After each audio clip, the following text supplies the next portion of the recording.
వందనాలు తెలియజేసుకుంటూ ఉన్నాము. కూడి వచ్చిన మీ అందరికీ కూడా ప్రభు నామంలో వందనాలు తెలియజేసుకుంటూ ఉన్నాం. యేసు అతి ప్రశస్తమైన నామానికి మహిమ కలుగును గాక. ఆమె మా ఊరు అక్కడే ఉంది లక్ష్మక్క. దేవుని కృపను బట్టి చూడటం సంతోషం. వారి గ్రామంలో పాస్టర్ గారి ద్వారా ఈ గ్రామంలో వాక్యం చెప్పే కృప దేవుడు నాకు ఇచ్చాడు. ఎందుకంటే నేను ప్రార్థన చేసుకుంటూ ఉండగా సేవకులు ఎంతో ప్రయాసతో ఇక్కడ సేవ చేస్తున్నట్లుగా నాకు దేవుడు బయలుపరిచాడు. సేవ అంటే ఆషామాషియమే కాదు, ఎంతో ప్రయాసతో ఎంతో ప్రార్థనతో ఇక్కడ సేవ చేస్తూ ఉన్నారు. వారు పడుతున్న ప్రయాసనే దేవుడు చూస్తూ ఉన్నాడు. ఒకవేళ మనుషులు చూసినా చూడకపోయినా ఎవరు చూస్తున్నారు? ప్రభు చూస్తున్నారు. వారి సేవని ప్రభువే దీవిస్తాడు. ఇక్కడ పరిచయను కూడా, ఎందుకంటే ఇక్కడికి దేవుని చిత్తంలో వారు ఇక్కడికి వచ్చి ఉన్నారు కనుక అనేకమైన ఆటంకాలు వచ్చినప్పటికీ అవన్నీ దేవుడే తొలగించి ఇక్కడ సేవని ఆయనే ఫలింపజేసి వృద్ధిలోకి నడిపిస్తాడు. సరే, కొద్ది నిమిషాలు ఈ రోజున దేవుని యొక్క వాక్యాన్ని మనం పరిశుద్ధ గ్రంథంలో నుంచి నేర్చుకుందాం. ఈరోజు ప్రార్థన చేస్తూ ఉంటే దేవుడు ప్రేరేపణ కలిగించిన అంశం ఏంటంటే దేవునికి మనం లెక్క చెల్లించవలసిన విషయాల గురించి మనం నేర్చుకుందాం. ఏదైనా ఒక చాటుకు మనం వెళ్ళినప్పుడు వారు ఏది అడుగుతారో మనకు తెలిస్తే, ముందుగానే తెలిస్తే ఏం చేస్తాం? సిద్ధపడి వెళ్తాం. ఒకవేళ తెలియకపోతే అక్కడికి వెళ్ళాక ఏమీ చేయలేం. అలాగనే దేవుడు ఏ ఏ విషయాల గురించి మన లెక్క అడుగుతాడో వాటి గురించి ఈరోజు మనం నేర్చుకుందాం. ఒకవేళ వాటి గురించి మనం అశ్రద్ధ కలిగి నిర్లక్ష్యం కలిగి నిర్లక్ష్య స్వభావంతో ఉన్నట్లయితే ఈరోజు ప్రభు వాక్యం ద్వారా హెచ్చరించబోతా ఉన్నాడు. బైబిల్లో ఒక మాట ఉంటుంది, దేవుడు ఎవరిని ప్రేమిస్తాడో వారినే హెచ్చరిస్తాడంట. అలాగనే దేవుడు మనతో మాట్లాడుతూ ఉన్నాడు. కానీ కనుక కొద్ది నిమిషాలు దీని యొక్క మాటలు మనం నేర్చుకుందాం. మత్తయి శుభవార్త 12వ అధ్యాయము 36, 37 వచనాలను చదువుకుందాం. మత్తయి శుభవార్త 12వ అధ్యాయము 36, 37 వచనాలను చదువుదాం. మనుషులు పలుకు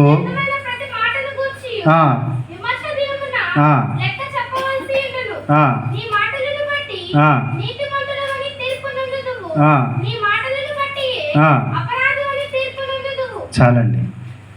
మొదటిగా మాటను బట్టి దేవుడికి మనం ఏం చెప్పాలంట? లెక్క చెప్పవలసిన వారమై ఉన్నాము. అక్కడ రాసింది కదా, ప్రతి మాటను బట్టి దేవుడికి లెక్క చెప్పాలి. నీ మాటను బట్టే నీవు నీతిమంతుడివి, నీ మాటను బట్టే నీవు దోషివి అని చెప్పేసి అక్కడ రాసి ఉన్నది. నిజంగా మనం ప్రతి మాటను బట్టి దేవుడికి లెక్క చెప్పాలంట. ఈ రోజుల్లో నా నోరు నా ఇష్టం అనేవాళ్ళు చాలామంది ఉన్నారు. ఎలా పడితే అలా మాట్లాడేసే వాళ్ళు ఉన్నారు.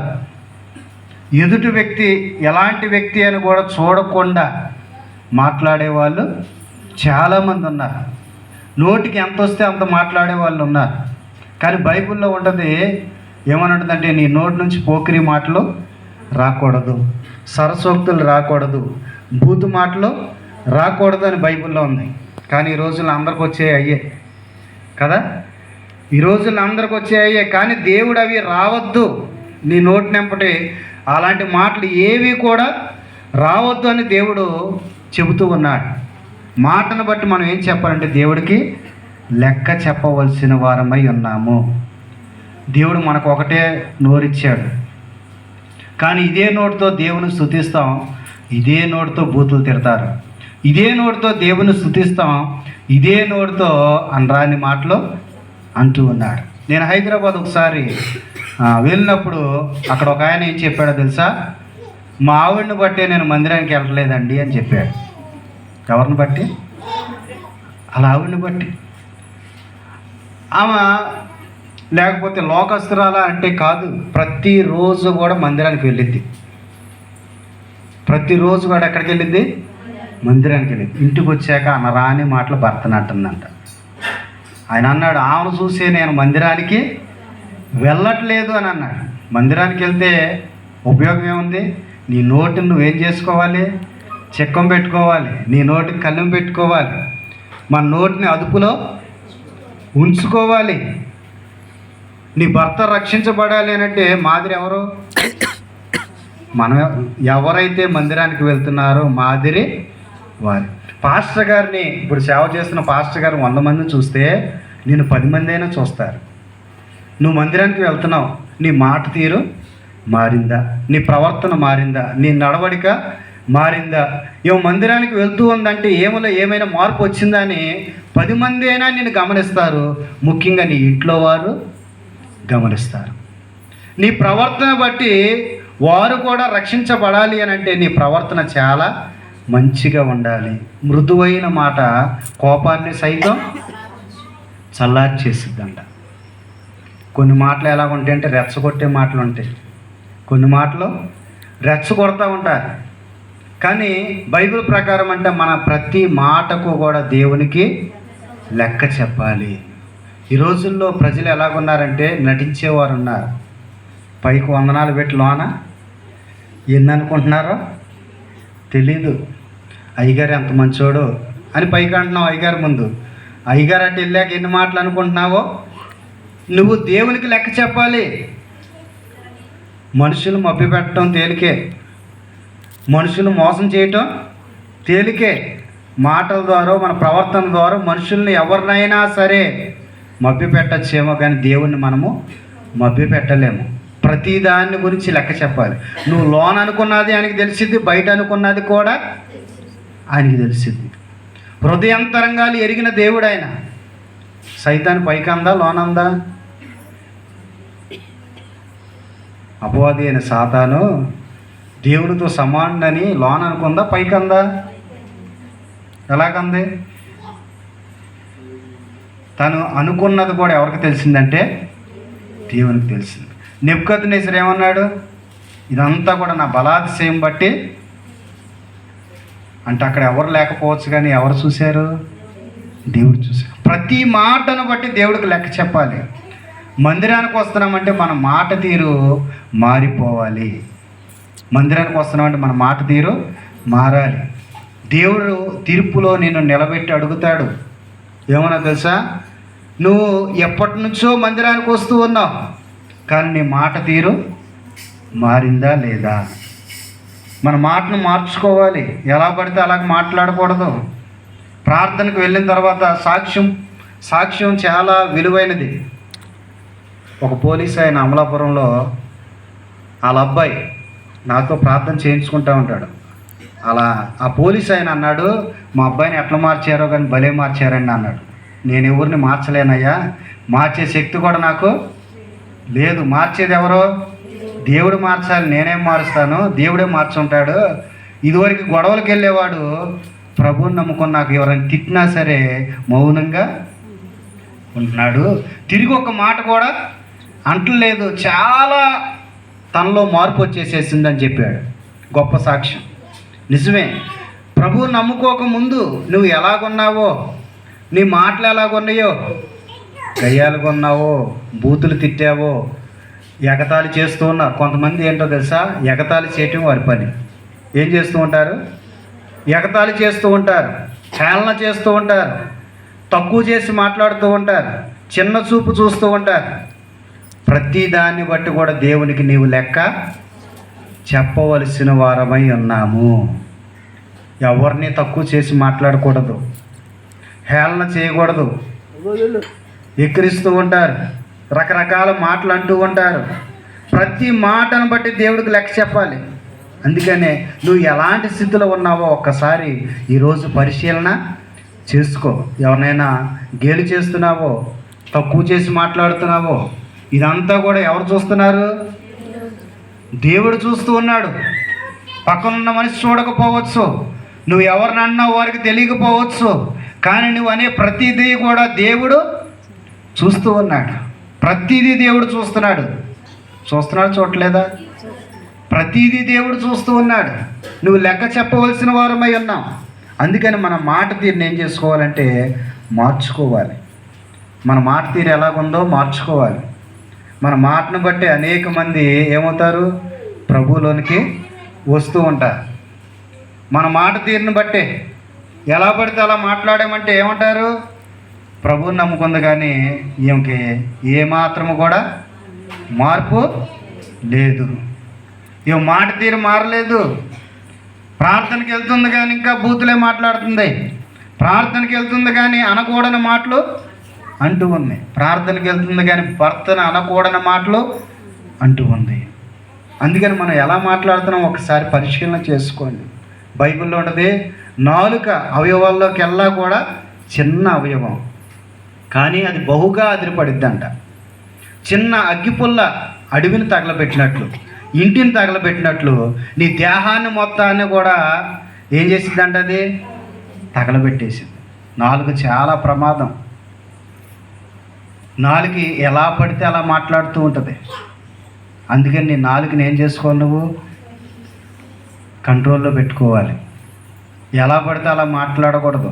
కొంతమంది దైవజనులే తిట్టేవాళ్ళు, కొంతమంది దైవజనులు కూడా ఏం చేస్తారు, తిట్టేవాళ్ళు ఉన్నారు లేదా? దైవజనులు కూడా అనేవాళ్ళు ఉన్నారు ఈ లోకంలో. సేవ చేస్తున్న వారిని కూడా చులకనగా మాట్లాడే వాళ్ళు ఉన్నారు. సేవ చేస్తున్న వారిని అనేకమైన మాటలు అనేవాళ్ళు ఉన్నారు. కానీ అభిషేకించబడిన వారిని ఎలా పడితే అలాగ మనము అనకూడదు. దావీదుని అంత తరిమినప్పటికీ కూడా సౌలుని ఏమన్నా చేశాడా? అభిషేకించబడిన వ్యక్తి అని చెప్పేసి వదిలేసి పక్కకు వచ్చేసేసాడు.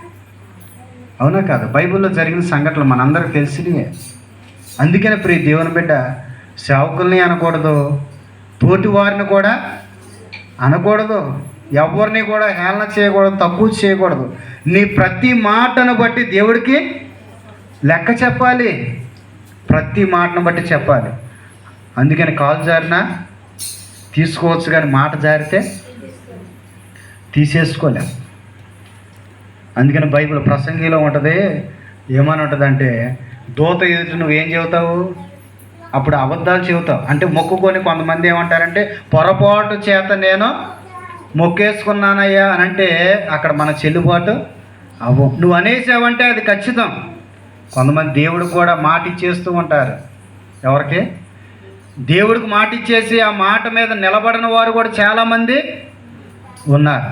నువ్వు మాట ఇచ్చావంటే దాన్ని బట్టి కూడా దేవుడు నిన్ను ఏమడుగుతాడు, లెక్క అడుగుతాడు. ప్రియ దేవుని బిడ్డ, యథార్థంగా జరిగిన ఒక సంఘటన చెప్పి మరలా వాక్యంలోకి వెళ్తా.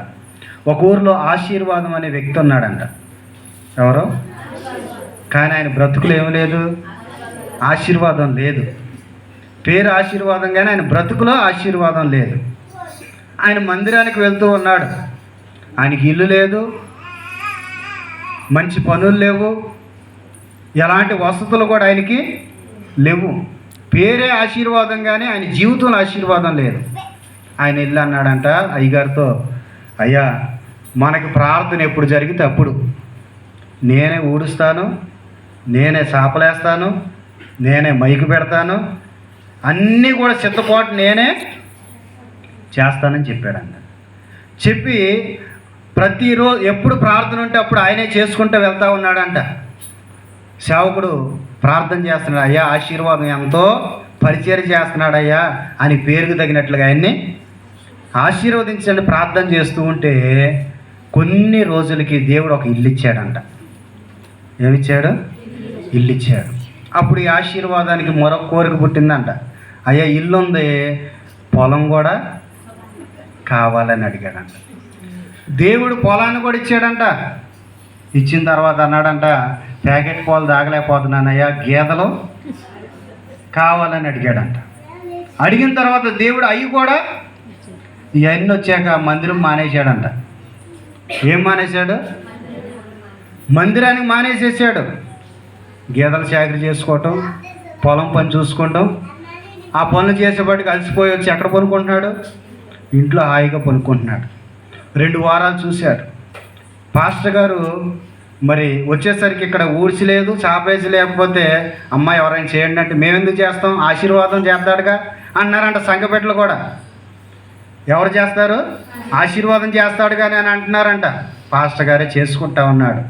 2 వారాలు అయిపోయింది. 3వ వారం, 4వ వారం అప్పుడు పాస్టర్ గారు ఆశీర్వాదం దగ్గరికి వెళ్దాం, అసలు ఏమైందని కనుక్కుందామని వెళ్తే ఆశీర్వాదాన్ని అడిగాడంట. అయ్యా ఎందుకని రావట్లేదంటే వచ్చే వారం నుంచి వచ్చేస్తానయ్యా అన్నాడు.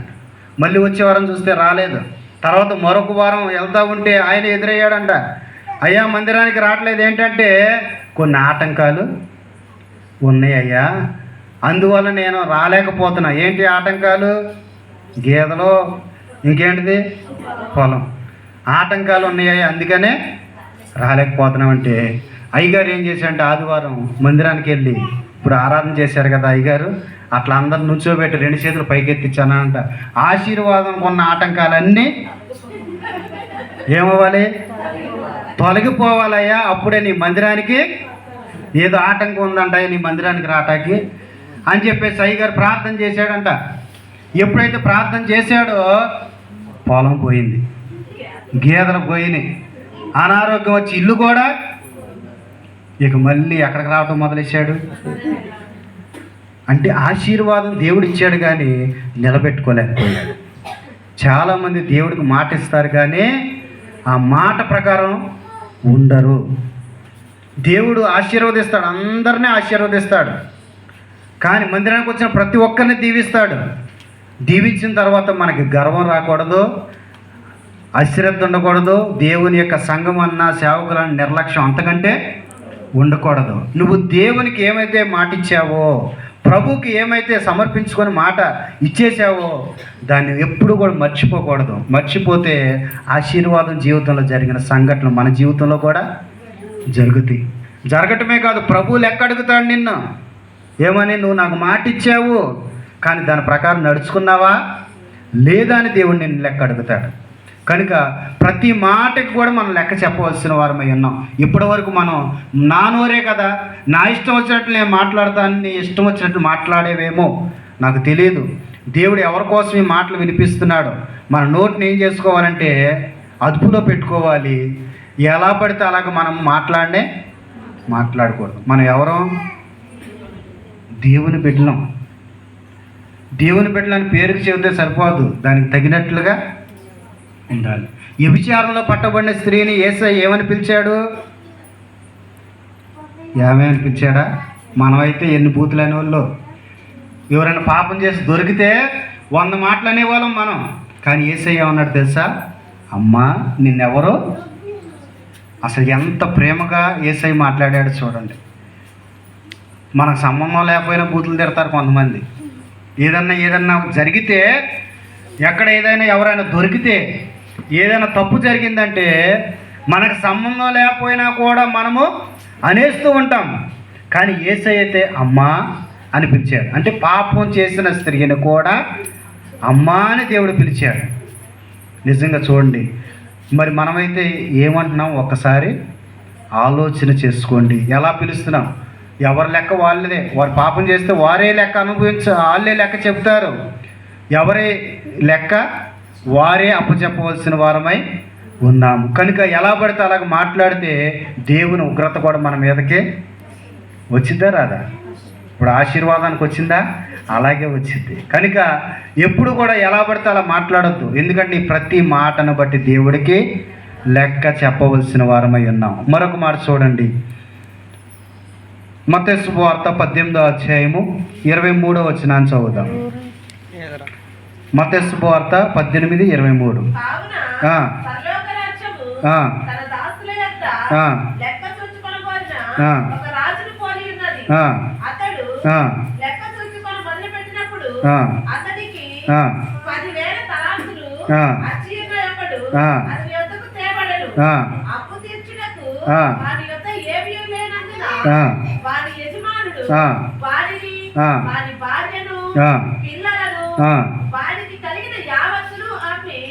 అప్పు తీర్చవలనని ఆజ్ఞాపించెను. కాబట్టి ఆ దాసుడు అతని ఎదుట సాగిలపడి మొక్కి, నా ఎడల ఓర్చుకొనుము, నీకు అంతయు చెల్లిస్తునని చెప్పగా ఆ దాసుని యజమానుడు కనికరపడి వారిని విడిచిపెట్టి వారి అప్పు క్షమించెను. చాలండి. ఏం చేశాడంట? క్షమించాడు. ఏం చేశాడు? అప్పు అంతటిని కూడా క్షమించి, ఆయన చేసిన పాపాన్ని క్షమించేశాడు, అప్పుని తీసేసేసాడు. అంటే రెండోది ఏంటంటే, నువ్వు ఎన్ని మార్లు క్షమిస్తున్నావు అనే దాని గురించి కూడా దేవుడు లెక్క అడుగుతాడు. ఎన్ని మార్లు మనం క్షమించాలి అని అంటే బైబిల్లో ఉండదుగా 70 ఏళ్ళ మటుకు. అంటే బ్రతికినంత కాలము కూడా మనము క్షమించేవారిగా ఉండాలి. ఎందుకు క్షమించాలి? నీవు కోపం పెట్టేసుకొని పగ పెట్టేసుకుంటే నీ ప్రార్థన కూడా దేవుని దగ్గరికి వెళ్ళదు. మత్తయి శుభవార్తలు ఉంటుంది కదా 5:23లో ఏముంటుంది? నీవు బలి అర్పించినప్పుడు నీ సహోదరుని మీద ఏమైనా విరోధం కలదని నీకు తెలిస్తే నీవు అక్కడే నీ ప్రార్థనని అంటే బలిని విడిచిపెట్టి వెళ్ళి సమాధాన పడొచ్చి మళ్ళీ బలి అర్పించమని ఉంటుంది. అంటే నువ్వు ప్రార్థన చేయాలంటే ఇతరుల ఏళ్ళ నీకు ఏముండకూడదు? కోపం, ద్వేష, ఈర్ష, హింసలు, కక్షలు. చాలామందికి లోన ఉంటాయి పగ. బయటికి బాగానే ఉంటారు, బయటికి బాగానే పలకరిస్తారు, కానీ పగ ఎక్కడ ఉంటుంది? లోన ఉంటుంది పగ, లోన ఉంటుంది కోపం. కోపం అంతా కూడా ఎక్కడ ఉంటుంది? అందరు కూడా నమ్మక చూడండి. బైబిల్లో యేసేపు అన్నల కోసం ఆహారం తీసుకొని వెళ్తే దూరం నుంచి చూసి ఏమనుకున్నారు తెలుసా? కళ్ళగని వాడు వచ్చుచున్నాడు, వాడిని పట్టుకొని చంపితే వాడి కళలన్నీ అంటే లోన ఏముంది? కోపం ఉంది, పగ ఉంది. కానీ కోపంగా చూశారంటే అక్కడి నుంచి అటే పారిపోతాడు కదా. కాబట్టి మామూలుగానే ఉండారు, దగ్గరికి రానిచ్చారు. రాసిన తర్వాత తీసుకెళ్ళి ఎక్కడ పడేశారు? గుంటలో పడేసేసారు. మనందరికి తెలిసిందే. అంటే కోపం ఎక్కడుంది? లోన ఉంది. అసలుకి యేసేపు ఏమన్నా తప్పు చేశాడా? తప్పు చేసింది ఎవరో? తండ్రి. ఏం చేశాడు? విచిత్రమైన రంగురంగుల అంగీని ఎవరు కుట్టించాడు? చెప్పండి, అందరూ చెప్పండి. ఎవరు కుట్టించాడు? యేసేపు కుట్టించాడు. ఆయన కడుపున పుట్టిన బిడ్డలే ఒకరిని ఒకలాగా చూశాడు. అది ఎప్పుడైతే అలా చూశాడో వారి మధ్య ఏమొచ్చేసింది? భేదాభిప్రాయాలు వచ్చేసేసినాయి. భేదాభిప్రాయాలు వచ్చేసి అసలు ఈడే లేకపోతే తండ్రి మమ్మల్ని అంత పగ వచ్చేసేసింది. అందుకని ప్రియ దేవుని బిడ్డ, పగ లోన పెట్టుకోకూడదు, బయట కనపరచకూడదు. అందుకని దేవుడు అంటా ఉన్నాడు, క్షమించాలంట. ఎంతవరకు క్షమించాలి? నువ్వు బ్రతికి ఉన్నంత కాలము కూడా క్షమించాలి. నువ్వు బ్రతికి ఉన్నంత కాలము కూడా. ఎందుకు? మనం మానవ మాత్రం, మనం దైవాలకు కాదు, దేవుడు అంతకంటే కాదు, మానవ మాత్రం. మనము కూడా పొరపాట్లు చేస్తాం చేయమా? ఖచ్చితంగా పొరపాట్లు చేస్తాం. మనం పొరపాట్లు చేసినప్పుడు ఇతరులు మనల్ని క్షమించాలంటే ముందుగా ఆ పని మనమే చేయాలి. పరలోక ప్రార్థన చేస్తాం కదా, ఏమని చేస్తాం? మా రుణస్తులను మేము క్షమించిన ప్రకారం మా రుణములను, అంటే మొదట ఎవరు చేయాలి? మొదట మనం చేయాలి. అంటే మొదట మనం క్షమిస్తే దేవుడు మన పాపాలను క్షమిస్తాడు, ఇతరులు కూడా మనల్ని క్షమిస్తారు. క్షమాగుణం కలిగి మనం ఉండాలి. యేసయ్యని గెడ్డం పెరిగిన వాళ్ళని క్షమించాడు, కొట్టిన వారిని క్షమించాడు, అన్యాయపు తీర్పు తెచ్చిన వారిని, సిలువేయండి అని కేకలు వేసిన వారిని, ముళ్ళ కిరీటం పెట్టిన వారిని, పిడిగుద్దులు గుద్ది నిన్ను ఎవరు కొట్టారో ప్రవచనం చెప్పని హేళన చేసిన వారిని సైతం, వస్త్రాలు పంచుకున్న వారిని సైతం, ఆయన మీద అనేకమైన మాటలు అన్న వారిని సైతం, అందరిని కూడా ఏం చేశాడంటే దేవుడు, తండ్రి వీరు ఏం చేస్తున్నారు, వీరు ఎరుగరు కనుక వీరిని, ఆయన దేవుడు అండి అందుకని క్షమించాడు అని అంటారు ఇక్కడ ఉన్నవాళ్ళు. ఆయన దేవుడు కాబట్టి క్షమించాడు. మనుషులు మనం ఎక్కడ క్షమిస్తామంటారు. బైబిల్లో అపొస్తలుల కార్యంలో స్తెఫను కొంచెం ఉంటుంది. స్తెఫను కూడా ఏం చేశాడు? రాళ్ళతో కొట్టి చంపుతా ఉంటే తండ్రి వీరందరినీ ఏమని చెప్పాడు? క్షమించమని వేడుకొన్నాడు. అంటే ఆయన మనకు మాదిరి. మనము కూడా అందరినీ కూడా క్షమించాలి. క్షమించకపోతే దేవుడు రేపు మన తీర్పులో ఏమడుగుతాడు? లెక్క అడుగుతాడు. ఏమని?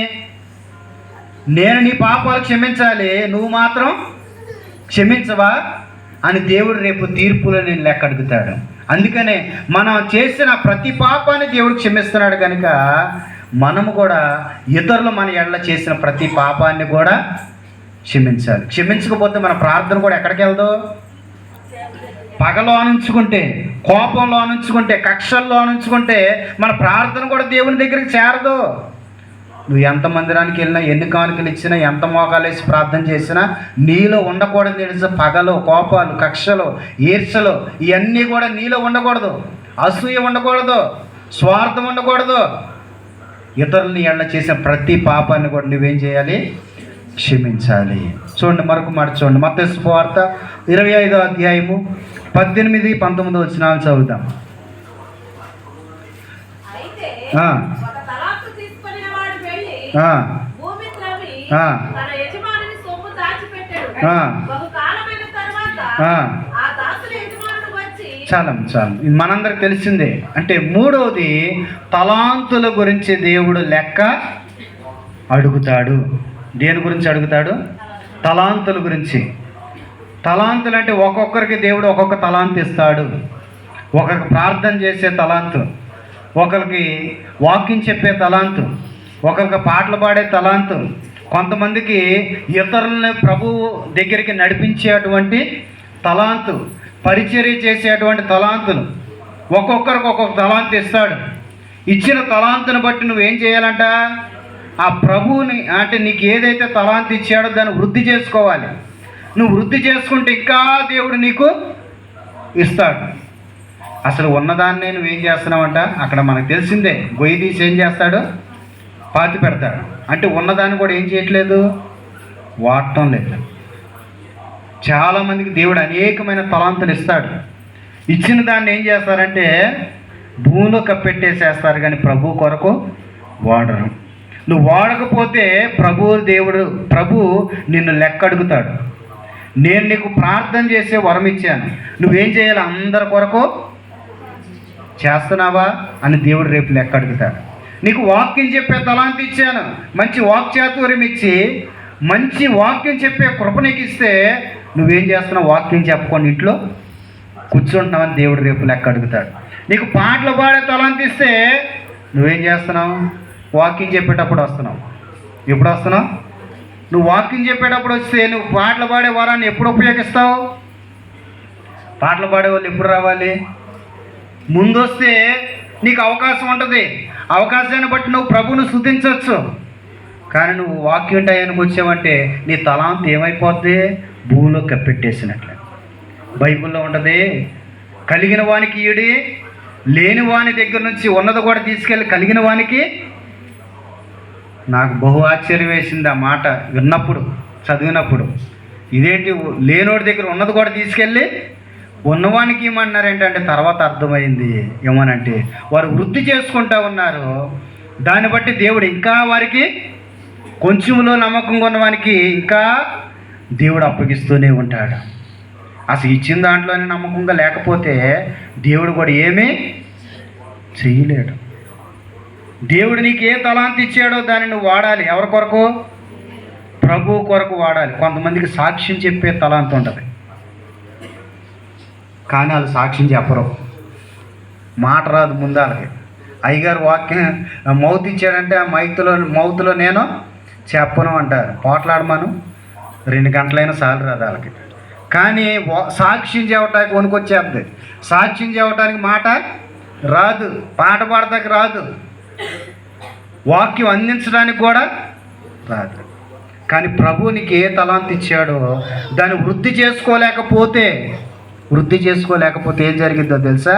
నీకున్న తలాంతుని వేరే వాళ్ళకి, మీకు అర్థమయ్యేటట్టు చెప్పాలంటే, ఈరోజు మీ అందరూ వచ్చారు, రేపు వారం మీలో ఒకరు రాల, అయితే ఆ ప్లేస్ ఖాళీగా ఉండదు. ఆ ప్లేస్లో ఇంకొకళ్ళు వచ్చి కూర్చుంటారు. అంటే దాని అర్థం ఏంటి? నువ్వు లేకపోయినా దేవుడు ఇంకొకరిని వాడుకుంటాడు. నువ్వు ప్రభు పని చేయకపోతే ఇంకొకరిని దేవుడు వాడుకుంటాడు. నువ్వు పాడకపోతే ఇంకొకరిని వాడుకుంటాడు. నువ్వు ప్రార్థన చేయకపోతే ఆ తలాంతి ఇంకొకరికి ఇచ్చేసి వారు వాడబడేటట్లుగా దేవుడు చేస్తాడు. ఎప్పుడైనా సరే కొంతమంది అంటారు, నేను లేకపోతే అసలు గుడే లేదు అంటారు. నువ్వు లేకపోతే ఇంకొకరిని దేవుడు తీసుకొస్తాడు. నేను లేకపోతే ఏదీ లేదంటారు కొంతమంది. నువ్వు ఉంటే కాదు, దేవుడు ఉండాలి. ఆయన ఉంటేనే ఏదైనా జరిగేది. నీకు ఇచ్చిన తలాంతు నువ్వు దేవుని కొరకు వాడుతున్నావో, భూమిలో కప్పెట్టేస్తున్నావో, నిన్ను నువ్వు ఒక్కసారి పరిశీలన చేసుకో. దేవునికి అనేకమైన తలాంతులు ఇచ్చాడు. కొంతమంది మంచి మాటలు చెబుతారు, మాటలతో పడేసేస్తారు అవసరమైతే. వాళ్ళు ఏం చేసే అంటే వాళ్ళకి అదొక వరం. ఆ వరంతో ఏం చేయాలి? వారిని ప్రభువులోనికి, ప్రభువు గురించి అనేకమైన మాటలు చెప్పి వారిని తీసుకురావాలి. కానీ నువ్వు ఆ తలాంతును వాడలేదు, ముసలి ముచ్చట్లకు వాడేసేస్తున్నావు, వ్యర్థమైన వాటికి వాడేసేస్తున్నావు. దేవునికి ఏ తలాంతి ఇచ్చాడు దాన్ని వృద్ధి చేసుకుంటే ప్రభు నిన్ను ఆశీర్వదిస్తాడు, ఇంకా నీకు ఇస్తాడు. కానీ చాలామంది ఏం చేస్తున్నారంటే ఉన్న వరాన్ని కూడా వాడుకోలేకపోతున్నారు. నువ్వు వాడకపోతే నీ ప్లేస్లో ఇంకొకళ్ళు, ఇవాళ నేను రానంటే ఇంకో పాస్టర్ గారు రారా? ఉదాహరణ మీకు చెబుతున్నాను, నేను రాకపోతే ఇంకో పాస్టర్ గారు వస్తారు. ఆయన పని అయితే ఆపుకోడు కదా.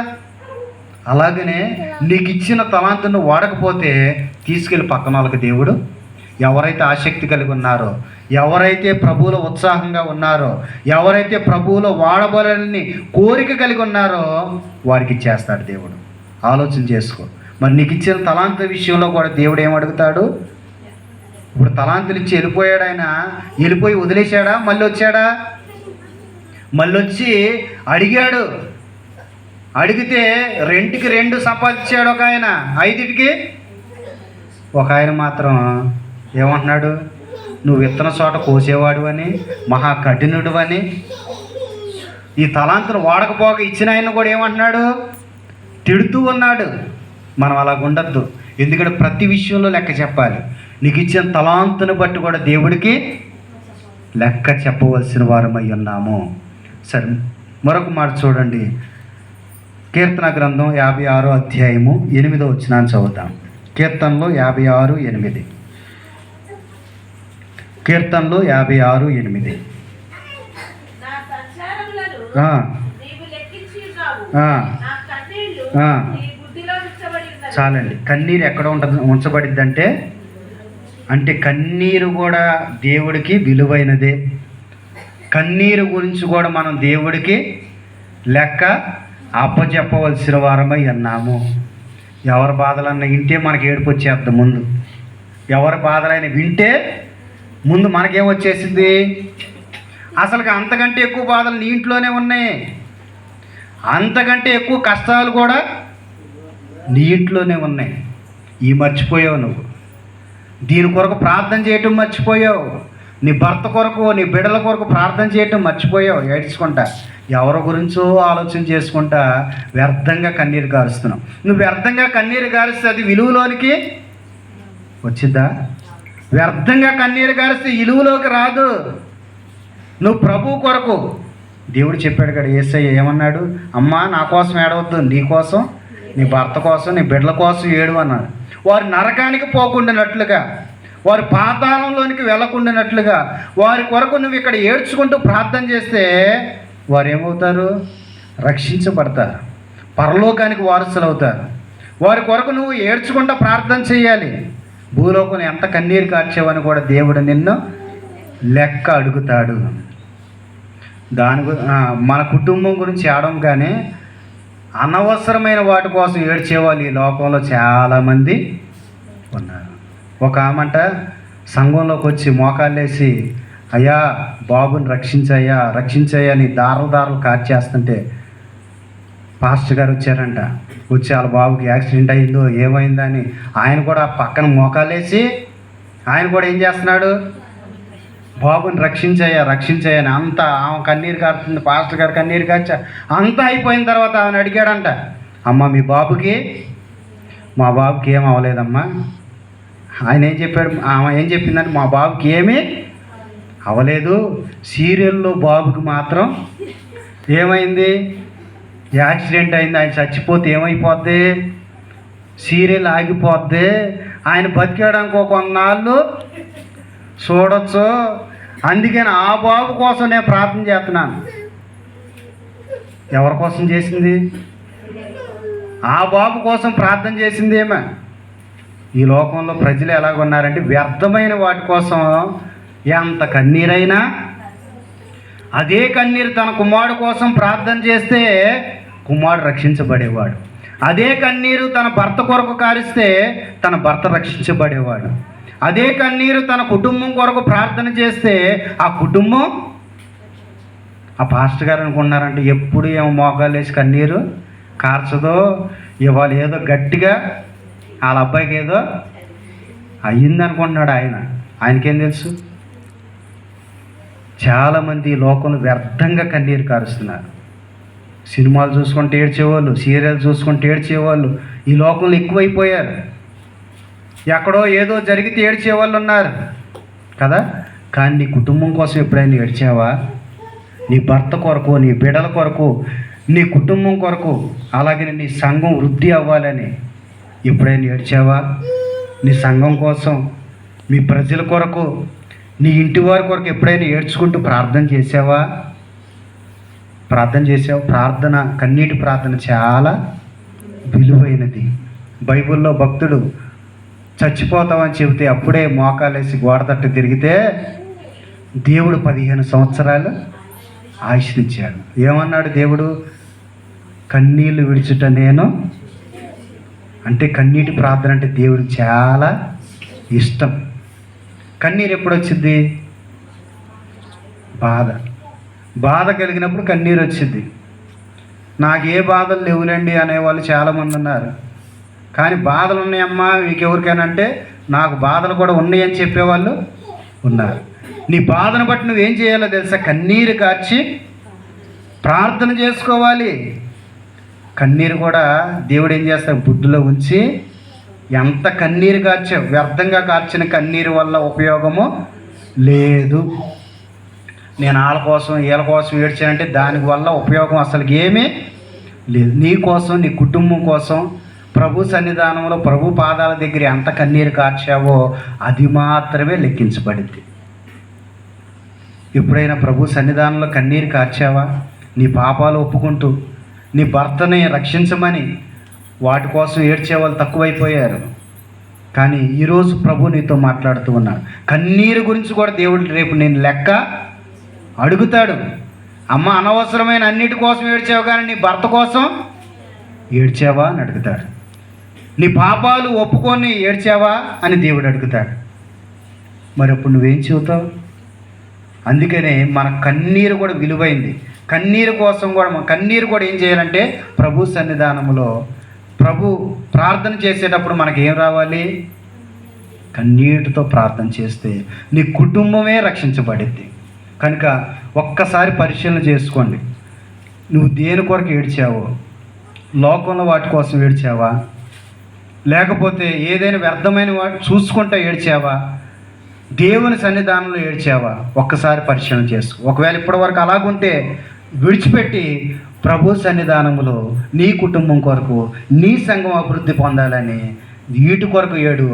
దేవుడు నీ ప్రార్థన ఆలకించి గొప్ప కార్యాలని జరిగిస్తాడు. మరొక మాట చూడండి, లోకా శుభవార్త 16వ అధ్యాయము 1-2 వచనాలు చదువుదాం. లోకా శుభవార్త 16వ అధ్యాయము 1-2 వచనాలు చదువుదాం.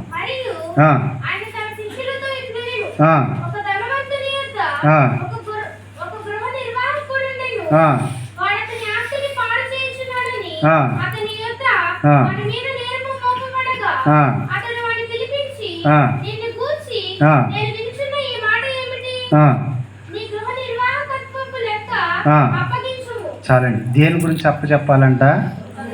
అది అంటే దేవుడు నీకు ఏదైతే ఇల్లు ఇచ్చాడో ఆ ఇంటిలో నువ్వు నమ్మకంగా ఉన్నావా లేవా అనే దాని గురించి కూడా నువ్వు లెక్క చెప్పాలి. చాలామంది ఆడవాళ్ళు ఏం చేస్తారు తెలుసా? బట్టలు ఉతికేటప్పుడు జేబులో ఏమైనా డబ్బులు ఉంటే తీసుకెళ్ళి ఒక డబ్బాలో పడేయటం. అంటే ఇది కూడా ఏంటి? నీ భర్త అడిగితే నీకు డబ్బులు ఇవ్వడా? ఇస్తాడు కూడా. నీకేమైనా అవసరం ఉంటే ఖచ్చితంగా ఆయన ఇస్తాడు. వ్యర్థమైన వాటికి ఇవ్వకపోయినా అవసరం అంటే ఖచ్చితంగా ఇస్తాడు. ప్రతిదాన్ని దేవుడు లెక్క అడుగుతాడు. చాలామంది డబ్బులు తీసేసే పనిలో ఉంటారు. అది దేని కింద వచ్చిందో తెలుసా? దొంగతనం కింద వచ్చింది. అంతే కదా? నువ్వు దొంగతనంగానే తీసుకున్నది. ఎవరి దగ్గర తీసావు? నీ భర్తే కావచ్చు. నీ ఇంటిలోనే నువ్వేం చేసావు? దొంగతనం చేసావు. కొంతమంది ఏం చేస్తారంటే ఒకరిని ఒకలాగా కూడా ప్రేమిస్తూ ఉంటారు. నీ గృహాన్ని బట్టి కూడా నువ్వు దేవునికి లెక్క అప్పచెప్పాలి. బైబిల్లో మనం చూస్తే ఇస్సాకు రెబ్కా ఏం చేశారు? ఇద్దరు కుమారులు అంటే ఒకరిని ఒకలాగా ఇంకొకరిని ఇంకొకలాగా ప్రేమించారు. పెద్దవాడు అంటే ఇస్సాకు ప్రేమ, అందుకని ఏమన్నాడు? నాకు ఇష్టమైంది వేటాడి తీసుకురా, నేను నిన్ను ఇద్దరిని ఆశీర్వదిస్తా అని చెప్పాడా? చెప్పలా. ఈ మాట ఎవరింది? తల్లింది. తల్లి ఏం చేసిందో తెలుసా? ఆశీర్వాదాలన్నీ ఎవరికి రావాలిరా? నీకే రావాలి, కానీ మీ అన్నకే. మరి ఆయన కూడా ఏం కడుపుని పుట్టిన బిడ్డే కదా. అంటే ఒకరిని ఒకలాగా మరొకరిని మరొకలాగా చూశారు.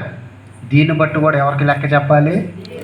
దేవుడికి లెక్క చెప్పాలి. ఒకరిని ఒకలాగా మరొకరిని మరొకలాగా చూడకూడదు. ఎప్పుడు మన కడుపును పుట్టిన ప్రతి బిడ్డను కూడా సమానంగా చూడాలి. చూడకపోతే దేవుడికి లెక్క అప్పచెప్పాలి. ఈ లోకంలో కూడా శ్రమలు అనుభవించాలి. యాకోబు ఇంట్లో ఉన్నాడా? ఎక్కడికో వెళ్ళాడు. 21 సంవత్సరం ఏం చేశాడు? పాలేరు ఉద్యోగం చేశాడు కదా. మీరు చూస్తే తన మామ 10 సార్లు ఆయన జీతం ఏం చేశాడంట? 10 సార్లు జీతాన్ని మార్చాడంట. ఎన్ని బాధలు పడ్డాడు, ఎన్ని కష్టాలు పడ్డాడు. అది ఇద్దరిని సమానంగా ప్రేమిస్తే ఒకచాటే ఉండేవాళ్ళు, చక్కగా అన్నదమ్ములు కలిసి ఉండేవాళ్ళు. కానీ ఎప్పుడైతే తేడాగా చూశారో వారి మధ్య భేదాభిప్రాయాలు. తిరిగి వెళ్ళేటప్పుడైనా సరే ఈయన నాన్న దగ్గరికి సంతోషంగా వెళ్ళాడా? భయం పట్టుకుంది ఆయనకి.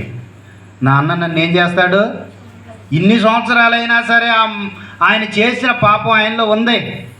నా అన్న నన్ను ఏం చేస్తాడు? చంపేస్తాడేమో. ఆ భయం లోన వెంటాడుతూనే ఉంది. నీ గృహాన్ని బట్టి కూడా నువ్వు దేవునికి లెక్క చెప్పాలి. అది డబ్బు కావచ్చు, నీకు ఇచ్చిన అధికారం కావచ్చు, నీ బిడ్డల గురించి కావచ్చు, నీ భర్త గురించి కావచ్చు. ప్రతిదాన్ని బట్టి కూడా దేవుడికి. భర్తను మోసం చేసే వాళ్ళు ఎంతమంది లేరు? భార్యను మోసం చేసే భర్తలు ఎంతమంది లేరు? తల్లిదండ్రులను మోసం చేసే పిల్లలు ఎంతమంది లేరు? నీ గృహంలో నువ్వు నమ్మకంగా ఉన్నావా లేవా అని కూడా దేవుడు లెక్క అడుగుతాడు. చాలామంది కూడా తల్లిదండ్రులు మోసం చేసేస్తున్నారు, భర్తను మోసం చేసేస్తున్నారు, భార్యను కూడా భర్తలు మోసం చేసేస్తూ ఉన్నారు. కానీ నీ గృహాన్ని బట్టి దేవుడు నిన్ను లెక్క అడుగుతాడు. నీ భర్త విషయంలో నమ్మకంగా ఉన్నావా? నీకు ఇచ్చిన అధికార విషయంలో నమ్మకంగా ఉన్నావా? ధన విషయంలో నమ్మకంగా ఉన్నావా? నీ బిడ్డల విషయంలో నీవు నమ్మకంగా ఉన్నావా లేవా అని దేవుడు లెక్క అడుగుతాడు. నా కుటుంబం ఎట్లుంటే ఎట్లాగుంటే ఏంట్లే అని అనుకుంటున్నావేమో. నీ కుటుంబం గురించి కూడా, నీకు అప్పచెప్పిన దాని గురించి కూడా నీవు లెక్క. నీ పోస్ట్ ఏంటి? భార్యగా నీ పోస్ట్, తల్లిగా నీ పోస్ట్, కోడలుగా నీ పోస్ట్. నీకు ఇచ్చిన అధికారాన్ని బట్టి నువ్వు నమ్మకంగా ఉన్నావా లేవా అని కూడా దేవుడు నిన్ను ఖచ్చితంగా లెక్క అడుగుతాడు. అడగడా? ఇప్పుడు మమ్మల్ని ప్రేమించి ఒక సంఘాన్ని ఇచ్చాడనుకో, ఆ సంఘం గురించి కూడా దేవుడికి మేము లెక్క. వారి కోసం ప్రార్థన చేయాలి. వారి కోసం మేము ప్రార్థన చేయకపోయినా దేవుడికి లెక్క అప్పచెప్పాలి. ఎవరికి ఏది అప్పచెప్పాడో దాన్ని బట్టి దేవుడికి లెక్క చెప్పాలి. అందుకని ప్రియ దేవుని బిడ్డ, నీవు నేను కూడా గృహ విషయంలో ఎలాగున్నామో పరిశీలన చేసుకోవాలి. చివరికి ఒక మాట చదువుకొని మనం ముగించేసుకుందాం. రోమీయులకు రాసిన పత్రిక 14వ అధ్యాయము 11, 12 వచనాలు చదువుతాం. రోమి ప్రతి మోకాలును, నా ఎదుట వంగును, ప్రతి నాలుకయు దేవుని స్తుతించును అని ప్రభువు చెప్పుచున్నాడు అని వ్రాయబడి ఉన్నదని కనుక మనలో ప్రతివాడును తన్ను గురించి దేవునికి లెక్క అప్పగింపవలెను. చాలండి. తనను గురించి దేవుడికి లెక్క అంటే జీవితం అంతటి గురించి కూడా, తన గురించి అంటే తన జీవితం అంతటి గురించి కూడా దేవుడికి, చివరిగా మన జీవితం అంతటి గురించి దేవుడికి లెక్క అప్పచెప్పవలసిన వారమై ఉన్నాము. అంటే బాల్యము నుంచి నువ్వు వృద్ధాప్యం వరకు ఉంటే, వృద్ధాప్యం వరకు నీ జీవితం అంతటి గురించి కూడా దేవుడికి లెక్క అప్పచెప్పాలి. చాలామంది మొదట్లో బాగానే ఉంటారు, కానీ చివరిలోకి వచ్చేసరికి ఏమవుతూ ఉంటారు? తొలగిపోతూ ఉంటారు. బైబిల్లో ఉంటుంది, మీరు మొదటి ప్రేమను విడిచిపెట్టారని బైబిల్ ప్రకటన గ్రంథంలో ఉంది. మీ మీద తప్పు ఒకటే మోపవలసి ఉన్నది అని బైబిల్లో దేవుడు చెబుతా ఉన్నాడు. మన జీవితాంతము గురించి కూడా దేవుడికి లెక్క అప్పచెప్పాలి. రహస్యంగా చేసిన పాపాలు చెప్పాలి, బహిరంగంగా చేసిన పాపాలు చెప్పాలి, దేవుని ఎళ్ళ చేసిన పాపాలు చెప్పాలి, మనుషుల ఎళ్ళ చేసిన పాపాలు కూడా చెప్పాలి. ఇంకా మనం చెప్పుకుంటూ పోతే, నువ్వు చూడకూడని చూపులు చూసావంటే దాని గురించి కూడా దేవుడికి లెక్క చెప్పాలి. చూపుల గురించి లెక్క చెప్పాలి, మాటల గురించి దేవుడికి లెక్క చెప్పాలి, ఇనికుడు గురించి దేవుడికి లెక్కప్పు చెప్పాలి. వెళ్ళకూడని స్థలాలకు వెళ్ళావా, దాని గురించి కూడా దేవుడికి లెక్కప్పు చెప్పాలి. ముట్టకూడని వాటిని ముట్టుకున్నావా, దాని గురించి కూడా దేవుడికి లెక్కప్పు చెప్పాలి. నీ దేహంతో జరిగించే ప్రతి దాన్ని బట్టి కూడా దేవుడికి నీవు లెక్క చెప్పవలసిన వారమై ఉన్నాము. ప్రతి దాన్ని బట్టి లెక్క చెప్పాలి. అందుకని భక్తుడు అంటాడు, వ్యర్థమైన వాటిని చూడకుండా నా కన్నులను త్రిప్పివేమో ప్రభు అని ప్రార్థన. నిజంగా మనం వ్యర్థమైన వాటిని చూసామా, దాని గురించి కూడా దేవుడికి లెక్క చెప్పాలి. నీ జీవితాంతం గురించి దేవుడికి లెక్క చెప్పాలి. చాలామంది అనుకుంటారు, వృద్ధాప్యం వచ్చాక చూద్దాంలే బాప్తీసం అంటారు, వయసులో ఎందుకులే అని అనుకుంటారు. వయసులో ఇష్టం వచ్చినట్టు తిరిగేసి చివరిలో వృద్ధాప్యం వచ్చే ముందు, చచ్చిపోయే ముందు బాప్తీసం తీసుకుంటే చాలు అనుకునే వాళ్ళు చాలామంది అన్నారు. అసలు నీకు గ్యారంటీ ఉందా? ప్రతిదానికి గ్యారంటీ. ఇప్పుడు ఫ్యాన్కి గ్యారంటీ ఉంది, ప్రతి వస్తువుకి గ్యారంటీ ఉంది, కానీ మానవుడికి గ్యారంటీ ఎప్పుడు చచ్చిపోతాం మనకు తెలియదు. ప్రభు రాకడ ఎప్పుడో తెలియదు. బాప్తీసం అంటే వెనక్కి వెళ్ళిపోతాం, ఇంకా చాలా టైం ఉందలే అయ్యగారు అంటాం. నీకు ఎంత టైం ఉందో నీకు తెలుసా? నీకు ఎంత టైం ఉందో నీకు తెలియదు. ఏ క్షణము ఏ గడి ఏం జరుగునో ఎవరికి తెలియదు. ఇదే రక్షణ దినము, ఇదే మిక్కిలి అనుకూల సమయము. రక్షణ తీసుకోవటానికి ఎవ్వరు కూడా వెనక్కి వేయవద్దు. చాలామంది కొత్త సంవత్సరంలో తీసుకుంటామంటారు. కొత్త సంవత్సరం వచ్చింది, మళ్ళీ ఇంకో కొత్త సంవత్సరం రావాలి. వీళ్ళకి వచ్చినా కూడా ముందుకు రారు. ప్రియ దేవుని బిడ్డ, ప్రతిదాన్ని లెక్క అప్పచెప్పాలి. నీ జీవితాంతం గురించి లెక్క అప్పచెప్పాలి. బాల్యం ఎలాగుంది, యవ్వనం ఎలాగుంది, నడి వయసు ఎలాగుంది, వృద్ధాప్యం ఎలాగుంది, ప్రతి దాన్ని బట్టి కూడా నువ్వు దేవునికి లెక్క చెప్పాలి. చాలామంది అనుకుంటారు, మందిరానికి వెళ్తాను వస్తాను, బాప్తీసం తర్వాత తీసుకోవచ్చులే అనుకుంటారు. నువ్వు మందిరానికి వస్తున్నావు అంటే తాగకూడదని నీకు తెలుసు. మందిరానికి వస్తున్నావు అంటే సీరియల్ చూడకూడదని, సినిమా చూడకూడదని తెలుసా తెలీదా? ప్రతి ఒక్కరికి కూడా తెలుసు, అన్నీ తెలుసు కూడా. బాప్తీసం తీసుకోలేదుగా నా ఇష్టం వచ్చినట్లు నేను ఉంటాను, నాకేం కాదులే అనుకుంటున్నావేమో. నువ్వు ప్రభువు దగ్గరకు వస్తున్నావంటే నీకు సమస్తము తెలుసు. తెలిసిన అంటే తెలియకుండా చేస్తే దేవుడు క్షమిస్తాడు, కానీ తెలిసి చేసిన పాపాలకి క్షమాపణ లేదు. చాలామంది తెలిసే పాపం చేస్తున్నారు. రక్షణ తీసుకోలేదుగా నేను ఎన్ని బూతులైనా ఆడచ్చులు అనుకుంటున్నారు. రక్షణ తీసుకోలేదుగా నేను ఎలాగైనా జీవించవచ్చు అనుకున్నారు. నువ్వు రక్షణ తీసుకోకపోయినా నీకు మంచి ఏదో చెడేదో వాక్యం ద్వారా నీవు తెలుసుకున్న నీవు యథార్థంగా ఉంటే దేవుడు నిన్ను దీవిస్తాడు. నీ జీవితాంతము గురించి దేవుడికి లెక్క అప్పచెప్పాలి. నువ్వు ఎలా బ్రతికావో, నువ్వు ఎలా జీవించావో, ప్రభువులో ఎలాగున్నావో, ఎలాగ తప్పిపోయావో. కొంతమంది మేలు చేయడం మానేసి కీడు చేసేవాళ్ళు ఉన్నారు. వెళ్ళే వాళ్ళని కూడా చెడగొడతారు. ఎక్కడికి వెళ్ళే వాళ్ళని? అది మహాశాపం. ఎక్కడికి వెళ్ళే వాళ్ళని చెడగొడితే మందిరానికి వెళ్ళే వాళ్ళని కూడా చెడగొడుతూ ఉంటారు. ఇక్కడే ఉంది, అక్కడికి రా బాగుంటుంది. అక్కడ ఒక దేవుడు, ఇక్కడ ఒక దేవుడు ఉన్నాడా? ప్రభు అందరికీ ఒక్కటే, విశ్వాసం ఒక్కటే, ప్రభు ఒక్కటే, బాప్తీసం అన్నీ ఒకటే. అక్కడ బాగుంటుంది అనే వాళ్ళు ఉన్నారు. కానీ బైబిల్లో ఏమని తెలుసా? నమ్మకమైన వానికి మెండైన దీవులు. నువ్వు ఎక్కడున్నావు అక్కడ నమ్మకం ఉంటే చాలు, దేవుడు దీవిస్తాడు. కనుక ఇప్పుడు 6 మాటలు నేను చెప్పాను. ఈ 6 మాటలు కూడా మనం ఏం చేసుకోవాలి? గుర్తు పెట్టుకోవాలి. రేపు ప్రభు మన లెక్క అడుగుతాడు. ఒకటి, మాటల గురించి దేవుడికి లెక్క చెప్పాలి. రెండవది, క్షమించటం గురించి దేవుడికి లెక్క చెప్పాలి. మూడవది, తలాంతుల గురించి దేవుడికి లెక్క చెప్పాలి. నాలుగవది, కన్నీటి గురించి దేవుడికి లెక్క చెప్పాలి. ఐదవది, గృహ నిర్వహణ గురించి లెక్క చెప్పాలి. ఆరోది, జీవితం గురించి దేవుడికి లెక్క చెప్పు. ఇవన్నీ గుర్తుపెట్టుకొని మనం జాగ్రత్తగా బ్రతికితే దేవుడు మనందరిని కూడా దీవిస్తాడు. పరలోకంలో ఒక గొప్ప స్థానాన్ని మనకి ఇస్తాడు. అటువంటి కృప దేవుడు మనందరికీ దయచేయను గాక. ఆమె. కళ్ళు మూసుకుందాం.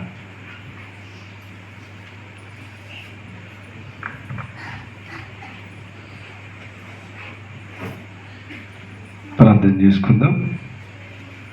ఈ రాత్రికాల సమయంలో దైవ సేవకులను నిలవబెట్టి పరిశుద్ధాత్మ దేవుడు ఎవరితో ఏమైతే మాట్లాడాలనుకుంటున్నాడో సూటిగా మాట్లాడి హెచ్చరికతో మనల్ని బలపరిచి మన జీవితాలను సరి చేసుకోవడానికి హెచ్చరికతో కూడినటువంటి వాక్యాన్ని ఈ రాత్రి సేవకుల ద్వారా మీరు మాతో మాట్లాడుతున్నారయ్యా. దేవుడిచ్చినటువంటి తలాంతులను ఉపయోగించకుండా వాటిని పాతి పెడుతున్నావేమో. దేవునికి దాని విషయంలో లెక్క చెప్పవలసిన వారు ఉంటుండగా ఒకరికి తలాంతు ఉండేది దేవుని సన్నిధిలో వాడలేక దానిని భూమిలో పాతి పెడుతున్నావేమో. ఈ రాత్రి పరిశుద్ధాత్మ దేవుడు మనతో సూటిగా మాట్లాడుతున్నాడు. ఏ విషయంలో నీకు దేవుడు తలాంతు ఇచ్చాడు, ఆ తలాంతులు నీవే విషయంలో వాటిని పాతి పెడుతున్నావా? అయినా నువ్వు లెక్క చెప్పవలసిన వారు ఉంటుండగా ఈ రాత్రి పరిశుద్ధాత్మ దేవా, మేము లెక్క చెప్పాలన్న విషయమే మర్చిపోయి మా జీవితాన్ని మేము కొనసాగిస్తున్నామేమో అయ్యా. మరొకసారి మీ సేవకుడి ద్వారా మమ్మల్ని హెచ్చరించిన విధానం కొరకు మీకు వందనాలు. ఏ విషయాల్లో మేము హెచ్చరిక కలిగి ఉండాలో, ఏ విషయాల్లో మేము లెక్కప్పు చెప్పాలో, మా తలాంతులు ఏ రీతిగా మేము భూమిలో పాతి పెట్టామో ఈ రాత్రి మరొకసారి హెచ్చరించిన విధానం కొరకు మీకు వందనాలు దేవా. మీకు స్తోత్రాలయ్యా. గృహ నిర్వాహకత్వపు విషయంలో మేము లెక్క చెప్పాలో, నైనా దేవుని మాటలలో మేము లెక్క చెప్పాలో, మీరు ఇచ్చిన తలాంతుల విషయంలో మేము లెక్క చెప్పాలో దేవా. క్షమించే విషయంలో మేము లెక్క చెప్పాలో, ఏ విషయంలో మేము లెక్క చెప్పాలన్న విషయం మర్చిపోయి జీవిస్తున్నామేమో తండ్రి. ఈ రాత్రి మమ్మల్ని మీరు జ్ఞాపకం చేసుకోండి దేవా. పరిశుద్ధ దేవా, ఈ రాత్రి మమ్మల్ని నిలబెట్టి, సేవకులు నిలబెట్టి, మీరు నిలవబడి మీరు మాతో మాట్లాడిన కొన్ని మాటలు బట్టి మీకు స్తోత్రాలు చెల్లిస్తున్నాం. వ్యర్థమైన వాటి కొరకు మీ లెక్క చెప్పాలని ప్రయాసపడుతున్నామేమో యేసయ్య. మా జీవిత విషయంలో మీకు లెక్క చెప్పడానికి మీ కృప సహాయం చేయండి. దాన్ని గ్రహించే కృప మాకు దయచేయండి దేవా. మా తలాంతులు వాడకుండా వాటిని పాత పెడుతున్నామేమో దేవా. ఈ రాత్రి మీరు మాతో ఏదైతే మాట్లాడారో దేవా, దాని విషయంలో తండ్రి మేము నిజంగా మీకు లెక్క చెప్పే విషయంలో మీరు మాకు తోడుగుండి సహాయం చేయి. మా తలాంతులు మీ సన్నిధిలో వాడాలయ్యా. మీ సన్నిధిలో మేము వాడాలి. ప్రార్థన విషయంలో కానీ, పాటల విషయంలో కానీ, వాక్యపు విషయంలో కానీ, సాక్ష్యపు విషయంలో కానీ, మా జీవిత ప్రవర్తన విషయంలో కానీ, ఆధ్యాత్మిక స్థితిలో కానీ నాయనా ఇక మేము లెక్క చెప్పవలసిన వారు ఉంటున్నాం. మీరు మాకు తలాంతులు ఇచ్చారయ్యా. ఆ తలాంతులు మేము మరచివా. ఈ రాత్రి మరోసారి మమ్మల్ని జ్ఞాపకం చేసుకున్నందుకు మీకు అందరూ హెచ్చరికతో కూడిన వాగ్దానంతో కూడిన వాక్యాన్ని మాకు అందించినందుకు మీకే స్తోత్రాలు చెల్లిస్తున్నాను.